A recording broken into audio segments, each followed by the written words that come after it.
Dylan Radigan. So I wanted, here's a story that's from today. This is from Dave Dayan over at the Prospect, American Prospect.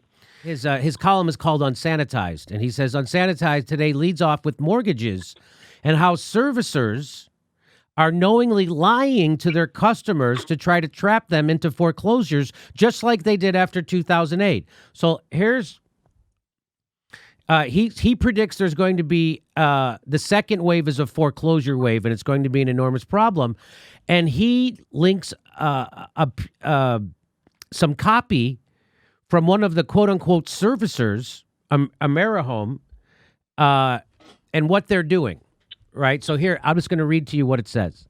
It says AmeriHome, a private equity-backed mortgage servicer, on the receiving end of federal relief for servicers recently authorized by Ginnie Mae and GSE regulator FHFA, is telling borrowers they must pay back all missed payments in a balloon payment due immediately after the CARES Act forbearance.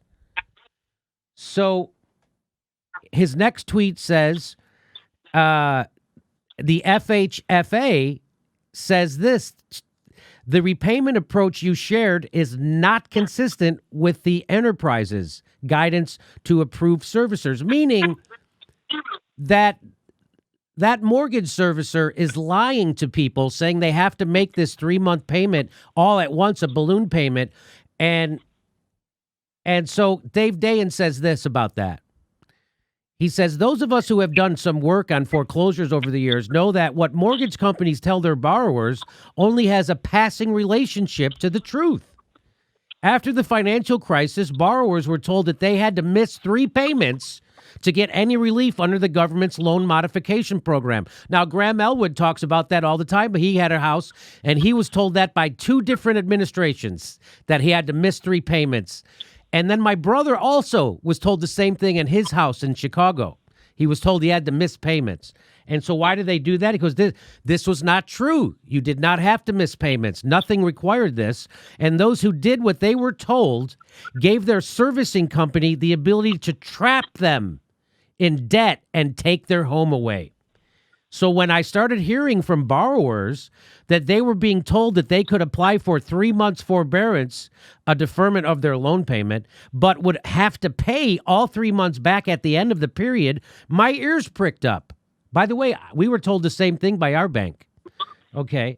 Second of all, here's AmeriHome Mortgage, a private equity-backed firm, telling customers about a lump sum payment immediately due at the end of 3 months, and this isn't limited to them. I've heard from Wells Fargo customers the same thing as well. So just so everyone knows, I want everyone to know this who's watching this show and you have a mortgage, the forbearance period authorized by the CARES Act is actually 6 months.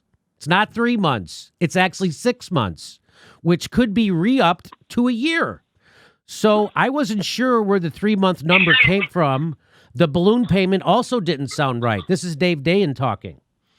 Why would telling borrowers they have to repay a lump sum help servicers? So that's the big question. Why are they lying? Why are they telling people this? Well, he says presumably knowing that they couldn't repay in 3 months, borrowers would opt out of the forbearance program. They would then either A, scrape together enough money to pay their loan for a while, at which point the servicers get paid, or B, cut their losses and go into foreclosure, at which point servicers get to assess all kinds of foreclosure fees and get paid more. So, Dylan, what Dave Dayan is saying is that there's going to be a foreclosure crisis happening. And what is actually happening right now is exactly what happened during the crisis in 2008, is that mortgage servicers, banks or what have you, are telling their customers a lie. And the reason they're telling them a lie is so that they can then trap them and steal their home away from them. Like in the last crisis, they said, don't make a payment for 3 months. And then when you didn't, they used that saying you defaulted on your loan. And then they took your house away from you, even though they gave you the advice to do that. So now they're doing it again. Now, Dylan, seems nuts to me. And tell me, how does this happen and how come no one's in jail? I mean, it happens because policy is made by people who have an interest in consolidating resources in America, and consolidating the housing stock is the single most significant and most widely distributed resource in America. And our politicians have decided to utilize the biological crisis, the house on fire, in order to rob everybody blind. So let me just say, didn't we just go over that? yeah, so I'll just hit the last paragraph from that I'll read to you from his article. He says, servicers, meaning mortgage companies, get paid more from foreclosures, so they try to trigger it, steering borrowers. Of course. Not only that, but then the private equity firms can buy the houses cheaper. The government will then gives them the money to buy the house, and then they can then rent it out for years to come. I mean, the people with money make way more money on foreclosures than they do on a bunch of houses having value. That's obvious. The government gives Blackstone cash. The government takes your money, your tax money. They give your tax money to Blackstone or any of the private equity firms. The private equity firms stand behind the servicers. The servicer sets up the foreclosure, then picks off the foreclosure. They make more money. Then the private equity firm comes in with your tax money given to them by the trillion in the bailout. They buy the house at a discount in the foreclosure, and then they rent it out for years to come at a huge yield.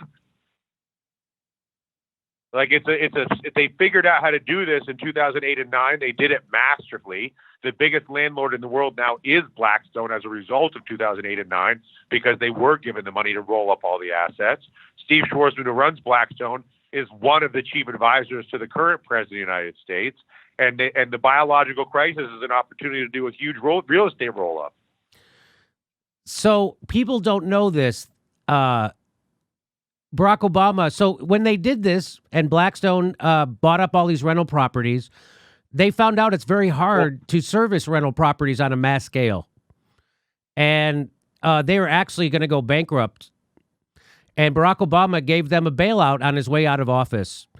So what he did, Barack Obama, not only screwing people on the front end of his administration, but as he walked out the door, he screwed them again. And how does that screw people, Jimmy? Well, what that does is it consolidates real estate in the hands of Blackstone. And so now Blackstone can artificially keep the prices of those rental properties high, even though they're bankrupt, because the government just gave them more of your tax money to stay profitable. And so now it impedes first-time home buyers' ability to buy a home, and it keeps rents artificially high, also screwing the renter. Barack Obama did that on his way out of office. And now the guy who's the head of Blackstone is in Trump's, he's one of his advisors. So there, again, this idea that there's a difference between voting for Barack Obama or John McCain or Mitt Romney is just a fantasy to make us feel better. So let me just ask you, what do you think is going to happen this time? Are they going to kick 5.1 million people out of their house this time? I mean, they're going to try like hell. And Nancy Pelosi and Chuck Schumer will not do anything. And as we've seen, Bernie Sanders will vote for it if they try to kick you out of your house. He'll vote for it if he's told to. But then they'll give a hell of a speech. And then they'll give a speech, and AOC will wave her arms around.